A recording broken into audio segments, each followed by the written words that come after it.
Nuevamente nos acompaña Tania Pérez Salas y Nadia Lartigue para platicar ahora de espacios alternativos que están íntimamente ligados con una de las problemáticas más importantes de la inserción o de la creación artística en la danza, que es la escasez de públicos. ¿A qué llamamos espacios alternativos? Pues creo que es problemático, pero el término en sí. Creo que hay dos tipos de espacios alternativos. Por un lado, los espacios que presentan obras que no necesariamente caben en espacios oficiales o que pertenecen a instituciones, aunque puede haber espacios institucionales que presentan trabajo alternativo. Y por otro lado, espacios cuya forma de organización es alternativa, digamos, que no funcionan con la misma lógica de hay un presupuesto, alguien lo dirige, funciona de tal manera y tiene esa rigidez, sino que hay otro tipo de espacios. En arte contemporáneo, en las artes visuales, por ejemplo, hay un montón de nuevos espacios, por un lado independientes y por otro lado alternativos, que tienen como muchos tipos de, ¿no? O sea, que se organizan como cooperativas, que se organizan como colectivos.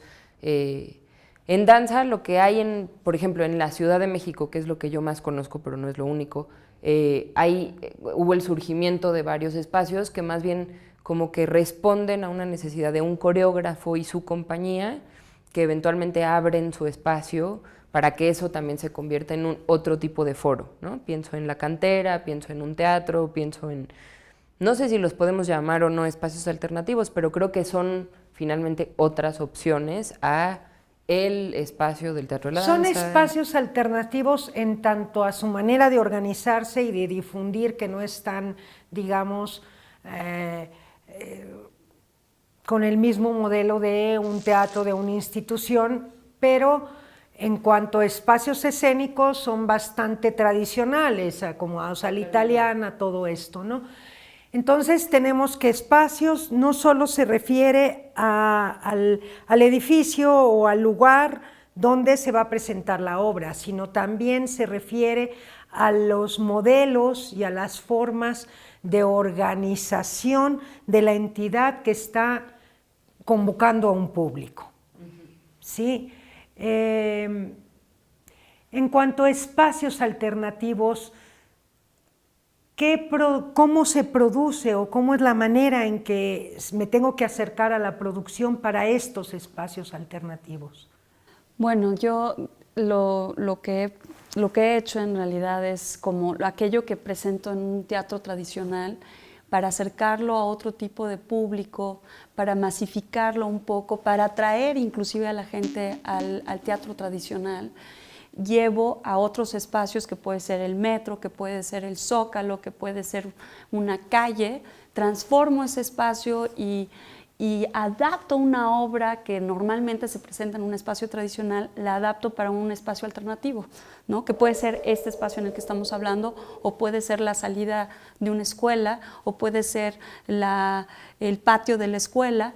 Y se dan cosas muy interesantes, es otro tipo de sensación y percepción la que el público tiene en cada uno de estos espacios, ¿no? Yo también como público he disfrutado mucho estar en un otro espacio y tener, como por ejemplo algunas cosas recuerdo algunos momentos, fragmentos de una obra de Shakespeare, ¿no? En una fuente, en una plaza, que no fuera en un teatro. Me dio otra sensación, tuve otra vivencia, y de esta misma forma, por mi experiencia como público, quisiera yo como coreógrafa tener esas posibilidades, ofrecer esas posibilidades para traer el teatro a otras experiencias. Ok, esto es la obra adaptada a espacios o a espacios, digamos, no convencionales, pero sigue siendo un mismo modelo de producción, con la complicación de que no sé cómo le voy a poder cobrar al público que se acerca a la fuente, y entonces tengo que buscar el recurso en otro lado. Pero como modelo, como digamos espacio, como modelo de creación, ¿cuáles serían los otros modelos alternativos de creación? Pues no sé, en realidad regreso tantito a lo que dice Tania, puedes adaptar una obra a un espacio alternativo, puedes pensar una obra que solo funciona, cuya lógica solo funciona en un espacio alternativo, una obra que no funciona en un teatro, que está pensada para el peatón, para el transeúnte, para el, ¿no? Ahora, el problema de cómo lo financias, si es por boteo o no, bueno, artistas de calle ha habido siempre, ¿no? Probablemente sean los primeros artistas escénicos, más allá de la corte, pues eran los artistas de la calle, que tenían de alguna manera, bajo la premisa de de la cooperacha, era su modelo de producción, que era un modelo, ¿no? No lo podemos negar. Ahora, otras formas de producción alternativas? Yo ahora no... Yo sí quisiera mencionar una que termina no siendo un modelo de producción alternativo, pero sí una manera de acercarse a las autoridades. Las autoridades dentro de sus políticas culturales van a tener contemplado el presupuesto para el espacio convencional. Pero, ¿qué tal si llego yo con un proyecto artístico para intervención en parques y jardines? Y ese es el proyecto. Entonces, el financiamiento vendrá del Estado, pero no desde la convocatoria, sino desde una propuesta que yo hago de intervención en la que logro de alguna manera demostrarle que va a tener resultados socialmente cuantificables y beneficiosos. Y creo que justo tocas un punto bien interesante, que es yo como artista, si solo me cuadro a las convocatorias terminan determinando mis modos de producción, ¿no? Si yo como artista creativo, imaginándome que otro mundo es posible y que otras corporalidades son necesarias, me acerco a la autoridad y le digo, yo creo que esto es fundamental porque creo que la gente en la calle tiene que poder tocarse de los hombros porque no nos tocamos, porque esto es violento, porque, ¿no? Si tú no impones, pero propones muy enérgicamente a las autoridades con un argumento sólido y justamente con las palabras que sabemos que las instituciones adoran, como la coadyuvancia y como estas cosas, yo creo que sí puedes enamorar a un funcionario con un proyecto público, claro, ¿no?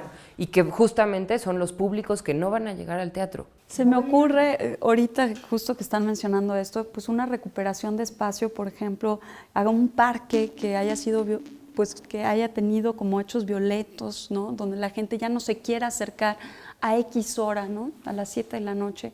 De pronto hacer una presentación en donde circule muchísima gente y otra vez la sociedad recupere ese espacio sería fundamental.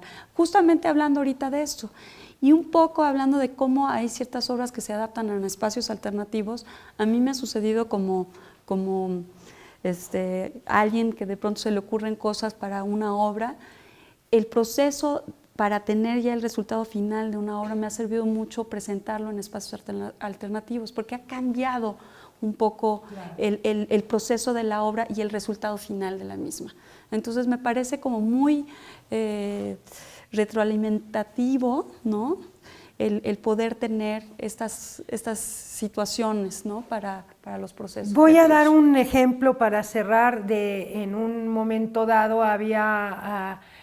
en la época de sacar los cambios de placas y de todos estos, las colas en Baja California, donde yo vivía, eran enormes y había una rabia infinita del público haciendo cola. A un grupo de mimos se le ocurrió venderle a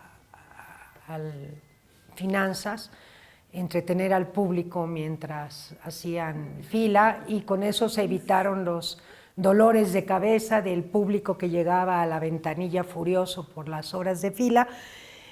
Y con ese recurso que ganaron pagado, porque además era paga doble, porque lo que ya le pagaba la Secretaría de Finanzas por calmarle al público y lo que recibían del público, pudieron financiar ya una producción.